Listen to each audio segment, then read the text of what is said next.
मला खरंच आज प्रामाणिकपणाचं फळ मिळालं. तुम्ही इतक्या ताकदीने न बोलून तुम्ही जमल्यामुळं आज सार्थक झालं. मामून भरून आलायचं ना. इतकं तुम्ही मला 3.5 वर्षात बघितलं, मी असा कधी नव्हतो. इतका आनंद झाला मला, माझा एवढं छाती भरून आली की मला पोरा उभा राहू त्यांना आवाज ऐकायला, ते दाखवायला. मग ते खाली बसल्यावर त्यांना ते कॅमेरा लावता येत नाही. खाली बसा म्हणू नका त्यांना, राहू देऊ का. आज एवढं मन भरून आलं की समाज धावून आला आणि न बोलवतो. आणि म्हणूनच आपल्याला भीती मराठ्यांचा जे दरदरा राज्यावरती आहे ना, एवढ्याच मुळे आपण एक जीवन सगळे ताकदीने एकत्र येतो.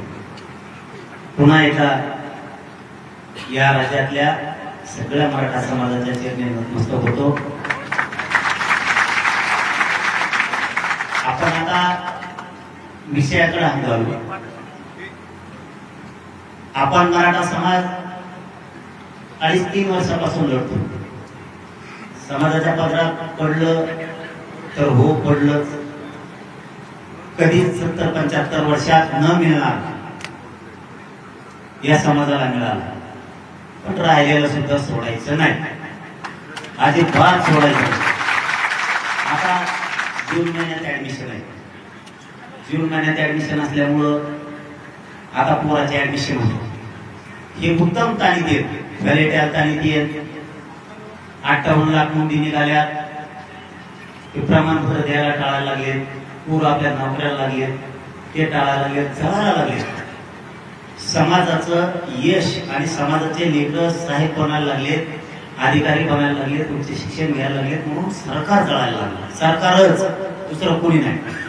सरकार जळायला लागले म्हणून त्यांना मराठा समाजाला मोठंच होऊ द्यायचं नाही, कसल्याच परिस्थितीत. अशी यांची भूमिका आहे.